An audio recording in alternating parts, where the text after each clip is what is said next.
जय हिंद बच्चों। आज हम कक्षा 7 की हिंदी प्रथम का 9वां पाठ चिड़िया की बच्ची कहानी पढ़ेंगे। पाठ 9 चिड़िया की बच्ची। इसके लेखक हैं जैनेन्द्र कुमार जी। इसके लेखक जैनेन्द्र कुमार जी हैं। चिड़िया की बच्ची कहानी जैनेन्द्र कुमार जी द्वारा रचित है। इसमें लेखक ने मनुष्य के स्वार्थ के बारे में बताया है कि किस तरह से मनुष्य का स्वार्थ जो है वो कम नहीं होता, कि उसके पास सब कुछ होते हुए भी वो और पाने की इच्छा रखता है। तो इस कहानी में, चिड़िया की बच्ची कहानी में, मनुष्य के स्वार्थ को दर्शाया गया है। ठीक है, आइए पाठ शुरू करते हैं। कि माधव दास ने अपनी संगमरमर की नई कोठी बनवाई है। उसके सामने बहुत सुहावना बगीचा भी लगवाया है। उनको कला से बहुत प्रेम है। धन की कोई कमी नहीं है और कोई व्यसन छू नहीं गया है। व्यसन मतलब बुराई। सुंदर अभिरुचि के आदमी हैं। फूल पौधे रकाबियों से हौजों में लगे फुव्वारों में उछलता हुआ पानी उन्हें बहुत अच्छा लगता है। समय भी उनके पास काफ़ी है। शाम को जब दिन की गर्मी ढल जाती है और आसमान कई रंगों का हो जाता है, तब कोठी के बाहर चबूतरे पर तख्त बिछलवाकर मसनद के सहारे वह गलीचे पर बैठते हैं। ठीक है ना, और प्रकृति की छटा निहारते हैं। कि कवि कह रहे हैं, लेखक, कि सेठ जो है माधव दास जी ने अपनी कोठी जो है संगमरमर की बनवाई है। संगमरमर के पत्थर से बनवाई है अपनी कोठी, और उसके सामने एक बहुत सुहावना बगीचा भी लगवाया है उन्होंने। और वो कला के बहुत प्रेमी हैं। धन की कोई कमी नहीं है उनके पास, पैसा खूब है, और कोई व्यसन भी नहीं है, कोई बुराई भी नहीं है उनके अंदर के। कोई व्यसन मतलब कोई बुरी आदत नहीं है कि बीड़ी सिगरेट या कोई इस तरह की कोई चीज़, व्यसन, शराब पीना या कोई नशा करना, ऐसा कुछ भी उनके अंदर नहीं है। सुंदर अभिरुचि के आदमी हैं, है ना। सुंदरता से बहुत प्यार है उन्हें, कला के प्रेमी हैं, सुंदरता से भी प्यार है। तो फूल पौधे जो उन्होंने अपने बगीचे में लगाए हैं, और जो रकाबियों से हौजों में लगे फुव्वारे हैं, हौज होती हैं जो जिसमें पानी इकट्ठा करके रखा जाता है, हौज, उसमें उन्होंने फव्वारे लगवाए हैं। और उसमें जब पानी उछल कर ऊपर निकलता है तो उसे देखकर बहुत अच्छा लगता है उन्हें। और उनके पास समय भी काफ़ी है, क्योंकि सब चीज़ें उन्होंने अपनी मनपसंद से बनवाई हैं और काफ़ी समय है उनके पास। शाम को जब दिन की गर्मी ढल जाती है, आसमान कई रंगों का हो जाता है, तब वो क्या करते हैं, अपनी कोठी से बाहर निकलकर, माने अपना जो घर उन्होंने बनवाया कोठी, उससे बाहर निकलकर चबूतरा है एक आगे, वहाँ पर एक तख्त बिछवा लेते हैं। तख्त पर गलीचा बिछवा लेते हैं। गलीचा मतलब कालीन। और उस पर मसनद के सहारे बैठ जाते हैं और प्रकृति की छटा को निहारते हैं। मसनद मतलब तकिया के सहारे, तकिया। ठीक है, तकिया, मसनद मतलब तकिया। तो गलीचे के ऊपर बैठकर, मसनद तकिए के सहारे बैठकर और प्रकृति की छटा को निहारने लगते हैं। कह रहे हैं, इनमें मानो उनके मन को तृप्ति मिलती हो। मित्र हुए तो उनसे विनोद चर्चा करते हैं, नहीं तो पास रखे हुए फर्शी हुक्के की सटक को मुंह में दिए ख्याल ही ख्याल में संध्या को स्वप्न की भांति गुजार देते हैं। अगर कोई उनके पास मित्र आकर बैठ जाता है तो उसके साथ खूब चर्चा करते रहते हैं, बातें करते रहते हैं। नहीं तो क्या करते हैं कि वो फर्शी हुक्के की सटक, हुक्का पीने की आदत है, हुक्के से वो क्या करते हैं, उसको मुंह में लेकर, बस वैसे ही मुंह में लेकर, पीते नहीं है, मुंह में लेकर, और दिखावटी हुक्का है एक उनके पास, उसको लेकर और स्वप्न में ही पूरी रात को, संध्या को गुजार देते हैं।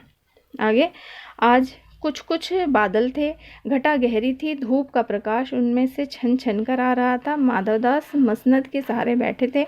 उन्हें जिंदगी में क्या स्वाद नहीं मिला है, पर जी भरकर भी कुछ खाली सा रहता है। कि क्या हुआ कि आज जो है क्या हुआ, बादल हैं, घटा छाई हुई है, धूप में से प्रकाश जो है थोड़ा थोड़ा छन कर आ रहा है, और वो मसनद तकिए के सहारे बैठे हुए हैं और सोच रहे हैं, सोच में पड़े हुए हैं। आगे कह रहे हैं कि उस दिन संध्या समय उनके देखते देखते सामने ही गुलाब की डाली पर एक चिड़िया आन बैठी।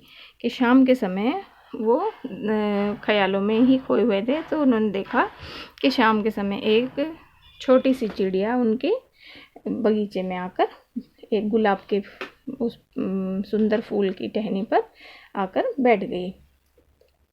उसकी गर्दन लाल थी और गुलाबी होते होते किनारों पर जरा जरा नीली पड़ गई थी। उसकी गर्दन कैसी थी? लाल थी और जरा जरा सी नीली भी थी। पंख ऊपर से चमकदार स्याह थे। नीली पंख कैसे थे? पंख ऊपर से चमकदार स्याह थे।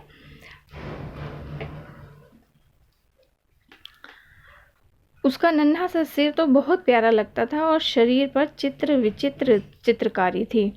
चिड़िया को मानो माधवदास की सत्ता का कुछ पता नहीं था और मानो तनिक देर का आराम भी उसे नहीं चाहिए था। कभी वह हिलती थी, कभी फुदकती थी। वह खूब खुश मालूम होती थी। अपनी नन्ही सी चोंच से प्यारी प्यारी आवाज़ निकाल रही थी। ठीक है ना, कि वो एक नन्ही सी चिड़िया आकर बैठ गई और माधवदास के जो सत्ता माने उनकी जो इतनी रहीसी, उसके बारे में चिड़िया को कुछ भी पता नहीं था। और चिड़िया वहाँ पर आकर बहुत खुश थी। उस बगीचे में आकर, बहुत सुंदर बगीचा था, उसमें बैठकर कभी फुदक रही थी, कभी अपनी प्यारी प्यारी आवाज़ में चोंच से, छोटी सी चोंच से, नन्ही सी चोंच से गाना गा रही थी, आवाज़ें निकाल रही थी। माधवदास को वह चिड़िया बड़ी मनमानी लगी। उसकी स्वच्छंदता बड़ी प्यारी जान पड़ती थी। कुछ देर तक वह उस चिड़िया का इस डाल से उस डाल थिरकना देखते रहे। इस समय वह अपना बहुत कुछ भूल गए कि वो चिड़िया माधवदास को बहुत सुंदर लगी और वो उसका थिरकना वो देखते रहे। कभी वो इस डाल पे जा रही थी, कभी उस डाल पे जा रही थी। स्वतंत्र इधर उधर घूम रही थी, है ना। चित्र विचित्र अजीब तरह से वो इधर उधर घूम रही थी और मनमानी कर रही थी अपनी, है ना, खुश हो रही थी खूब। तो माधवदास उसे देखकर बहुत खुश थे। आगे कह रहे हैं, उन्होंने उस चिड़िया से कहा, इसमें मतलब कल्पना की गई है कि चिड़िया भी बात कर रही है जैसे। तो माधवदास जी जो हैं उस चिड़िया से कह रहे हैं, उन्होंने उस चिड़िया से कहा, आओ तुम बड़ी अच्छी आई, यह बगीचा तुम लोगों के बिना सूना लगता है। सुनो चिड़िया, तुम खुशी से यह समझो कि यह बगीचा मैंने तुम्हारे लिए ही बनवाया है। तुम बेखटके यहाँ आया करो। तो वो चिड़िया से माधवदास जी बात कर रहे हैं और कह रहे हैं कि ये जो बगीचा है तुम्हारे बिना बहुत सूना लगता है, ये मैंने तुम जैसी चिड़ियाओं के लिए ही बनवाया है। और तुम बेखटके मतलब बिना किसी के टोके यहाँ पर आया करो। बेखटके मतलब कोई भी तुम्हें यहाँ पर डरने की बात नहीं है, तुम्हें कोई भी यहाँ पर टोकेगा नहीं। तुम यहाँ पर बिना डरे रोज़ घूमने के लिए आया करो। चिड़िया पहले तो असावधान रही, फिर जानकर कि बात उससे की जा रही है वह एकाएक तो घबराई, फिर संकोच को जीतकर बोली, मुझे मालूम नहीं था कि यह बगीचा आपका है। मैं अभी चली जाती हूँ, पल भर सांस लेने मैं यहाँ टिक गई थी, है ना। तो चिड़िया पहले तो मतलब सोच में पड़ गई कि कौन बात कर रहा है, मुझसे ही बात कर रहा है। फिर उसने देखा कि हाँ मुझसे ही बात कर रहे हैं, तो पहले तो एकाएक घबराई, फिर संकोच को जीतकर माने अपनी जो संकोच कर रही थी, माने शर्मा रही थी, उसको जीतकर फिर बोली कि मुझे मालूम नहीं था कि यह बगीचा आपका है, मैं अभी चली जाऊंगी, थोड़ा सा सांस लेने के लिए मैं यहाँ रुक गई थी। ठीक है। आगे माधवदास ने कहा, हाँ बगीचा तो मेरा है। माधवदास ने क्या कहा कि बगीचा तो मेरा है, यह संगमरमर की कोठी भी मेरी है, लेकिन इन सबको तुम अपना भी समझ सकती हो, सब कुछ तुम्हारा है। तुम कैसी भोली हो, कैसी प्यारी हो, जाओ नहीं बैठो, मेरा मन तुमसे बहुत खुश होता है ना। तो माधवदास जी उस चिड़िया से कह रहे हैं, तो चिड़िया कह रही है ना कि मैं पल भर सांस लेने के लिए टिक गई थी, मुझे ये अच्छा लगा। तो माधवदास जी भी कह रहे हैं कि ये बगीचा भी तुम्हारा है, कोठी भी तुम्हारी है, तुम इसे अपना ही समझो और तुम बहुत प्यारी हो, भोली हो, जाओ नहीं, तुम जाना नहीं और तुम यहीं रहो, मेरा मन तुमसे बहुत खुश है। आगे चिड़िया क्या कहती है, चिड़िया बहुत कुछ संकुचा गई। उसे बोध हुआ कि यह उससे गलती तो नहीं हुई कि वो यहाँ बैठ गई है। उसका थिरकना रुक गया। भयभीत सी वह बोली, मैं थक कर यहाँ बैठ गई थी, मैं अभी चली जाऊँगी, बगीचा आपका है, मुझे माफ़ करें। तो उसे कुछ मतलब अंदर से संकोच हुआ कि इस तरह से क्यों कह रहे हैं कि ये बगीचा तुम्हारा है, ये कोठी भी तुम्हारी है। तो उसे ऐसा लगने लगा कि शायद मैंने यहाँ आकर गलती कर दी है। तो उसका थिरकना रुक गया, मतलब फुदक रही थी वो डाल से डाल पे, तो वो थिरकना रुक गया और भयभीत हो गई, डर गई वो। और फिर कहने लगी कि मैं थक कर बैठ गई थी, मैं अभी चली जाऊँगी, मुझे माफ़ कर दीजिए, है ना। माधवदास से कह रही है चिड़िया कि मुझे माफ़ कर दीजिए। आगे माधवदास ने कहा,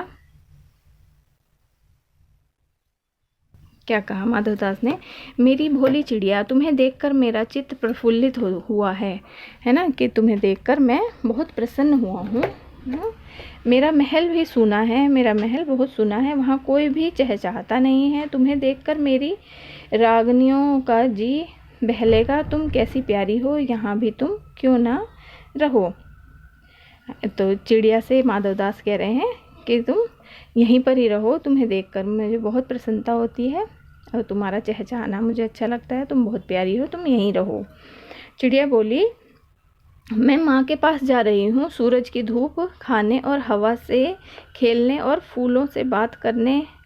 मैं ज़रा घर से उड़ आई थी, अब सांझ हो गई है और माँ के पास जा रही हूँ, अभी अभी मैं चली जा रही हूँ, आप सोच ना करें। तो वो चिड़िया जो है माधवदास जी से कह रही है कि आप ज़्यादा सोचें नहीं, मैं तो यहाँ पर ज़रा सी हवा खाने और धूप खाने आ गई थी और शाम होने वाली है, मैं अपनी माँ के पास जा रही हूँ। ठीक है। आगे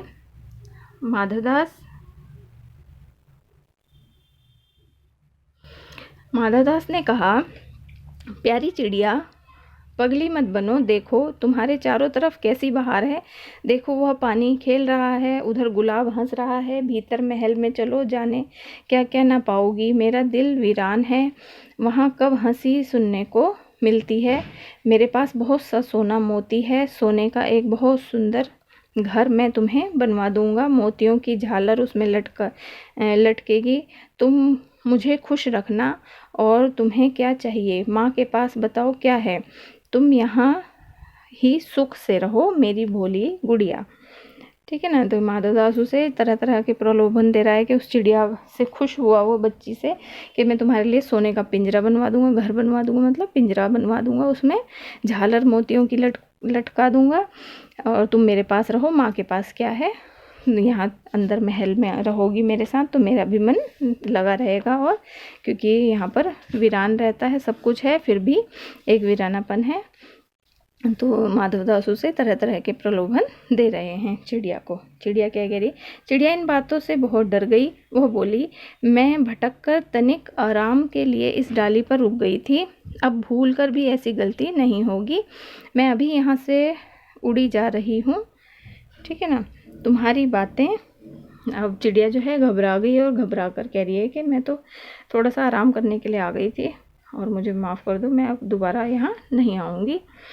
तो आगे कह रही है कि तुम्हारी बातें मेरी समझ में नहीं आती हैं, मेरी माँ के घोंसले के बाहर बहुत तेरी सुनहरी धूप बिखरी रहती है, मुझे और क्या करना है, 2 दाने माँ ला देती है और जब मैं पर खोलने बाहर जाती हूँ तो माँ मेरी बाट देखती रहती है। मुझे तुम और कुछ मत समझाओ, मैं अपनी माँ की हूँ। ठीक है ना। तो चिड़िया ये कह रही है कि मेरी माँ का जो घोंसला है वही बहुत प्यारा है और उसके सामने धूप भी अच्छी आती है और मेरी माँ मेरे लिए दाना भी ला कर दे देती है और ज़रा सा पंख खोलने, मतलब थोड़ा सा उड़ने के लिए मैं बाहर आती हूँ। तो वापसी में मेरी माँ मेरी बाट देखती है, मैंने मेरा इंतज़ार करती रहती है। तो मेरी आपकी बातें मेरी समझ में नहीं आ रही हैं, मैं तो अपने माँ के पास ही जा रही हूँ, मैं अपनी माँ की ही हूँ। ठीक है। आगे कह रहे हैं, माधवदास ने कहा, भोली चिड़िया, तुम कहाँ रहती हो, तुम मुझे नहीं जानती हो। तो माधवदास चिड़िया से कह रहे हैं कि तुम कहाँ रहती हो, तुम मुझे नहीं जानती हो। चिड़िया, मैं माँ को जानती हूँ, भाई को जानती हूँ, सूरज को और उसकी धूप को जानती हूँ, घास पानी और फूलों को जानती हूँ। महामान्य, तुम कौन हो, मैं तुम्हें नहीं जानती। ठीक है ना, कि चिड़िया क्या कह रही है, तो चिड़िया से माधवदास कह रहे हैं कि तुम भोली हो, तुम मुझे नहीं जानती। तो चिड़िया कह रही है, मैं अपनी माँ को जानती हूँ, अपने भाई को जानती हूँ, सूरज को जानती हूँ, उसकी धूप, घास पानी और फूलों को जानती हूँ। महामान्य, तुम कौन हो, मैं तुम्हें नहीं जानती। आगे कह रहे हैं कि माधवदास, तुम भोली हो चिड़िया, तुमने मुझे नहीं जाना, तब तुमने कुछ नहीं जाना। मैं ही तो हूँ सेठ माधवदास, मेरे पास क्या नहीं है, जो मांगो मैं वही दे सकता हूँ। है ना, चिड़िया को वो कह रहा है, चिड़िया की बच्ची को बार बार प्रलोभन दे रहा है कि तुम मुझे नहीं जानती, तुम बहुत भोली हो, मैं सेठ माधवदास हूँ, मेरे पास सब कुछ है, जो तुम मांगोगी मैं तुम्हें दे सकता हूँ।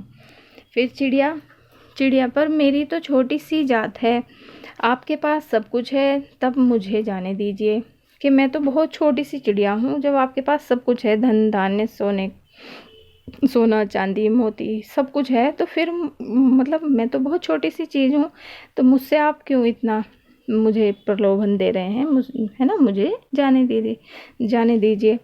तो माधवदास क्या कह रहे हैं, माधवदास, चिड़िया तू निरी अनजान है, मुझे खुश करेगी तो तुझे मालामाल कर सकता हूँ, कि तू बहुत अनजान है, अगर मुझे खुश रखेगी तो मैं तुझे मालामाल कर दूँगा।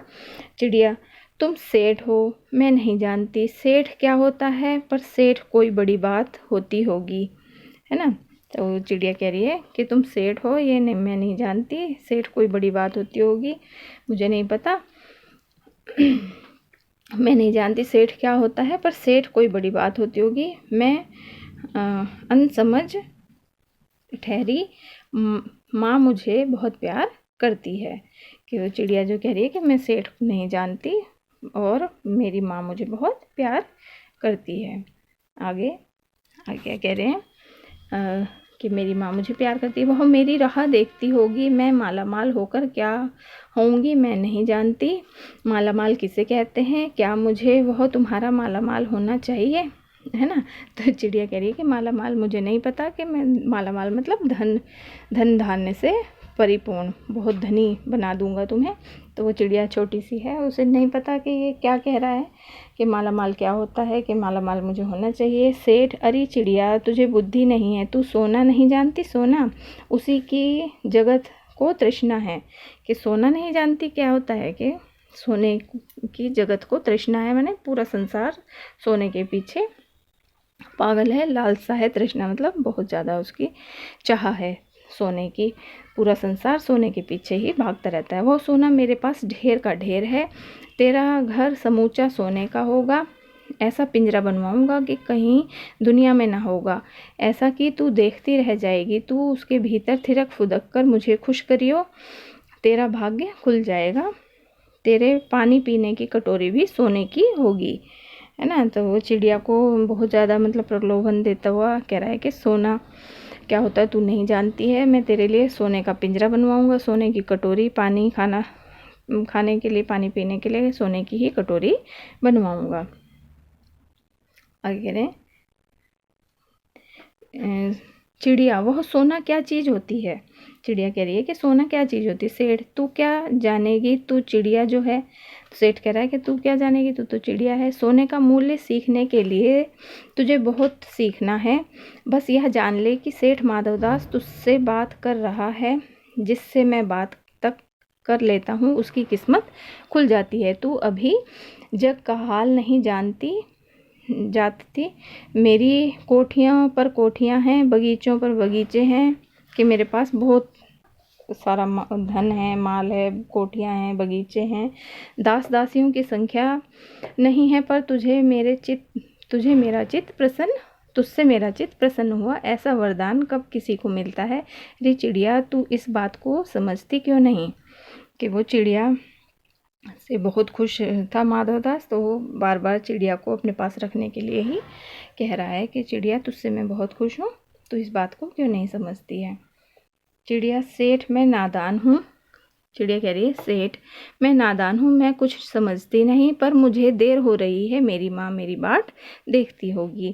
कि सेठ मैं नादान हूँ, मुझे कुछ समझ में नहीं आ रहा, मेरी माँ मेरी राह देख रही होगी, मेरा रास्ता देख रही होगी। आगे सेठ कह रहे हैं, ठहर ठहर सेठ ठहर ठहर, इस अपने पास के फूल को तूने देखा कि तेरे पास जो ये फूल है, यह एक है, ऐसे अनगिनत फूल हैं, ऐसे अनगिनत फूल मेरे बगीचे में हैं, वे भांति भांति के रंग के हैं, तरह तरह की उनकी खुशबू है। चिड़िया तैने मेरा चित्त प्रसन्न किया है और वे सब फूल तेरे लिए खिला करेंगे। वहाँ घोंसले में तेरी माँ है, पर माँ क्या है? इस बाहर के सामने तेरी माँ क्या है? वहाँ तेरे घोंसले में कुछ भी तो नहीं है। तू अपने को नहीं देखती, कैसी सुंदर तेरी गर्दन, कैसी रंगीन देह, तू अपने मूल्य को क्यों नहीं देखती? मैं तुझे सोने में मढ़कर तेरे मूल्य को चमका दूंगा। तैने मेरे चित्त को प्रसन्न किया है, तू मत जा, यहीं रह। है ना, चिड़िया को बहुत प्रलोभन दे रहा है सेठ, और क्या कह रहा है कि माँ के पास क्या है, कैसा घोंसला है, यहाँ पर तुझे सोने का घोंसला मिलेगा और सब कुछ मिलेगा, ये फूल तेरे लिए ही खिलेंगे, तेरी माँ के पास कुछ भी नहीं है, तू कितनी सुंदर है, मैं तुझे मढ़वा कर रखूँगा, माने फ्रेम करके रखूँगा, और तेरा मूल चमक जाएगा, उससे मूल्य बढ़ जाएगा, और तूने मेरे चित्त को प्रसन्न किया है, तू यहाँ से मत जा। ठीक है। आगे चिड़िया कह रही है,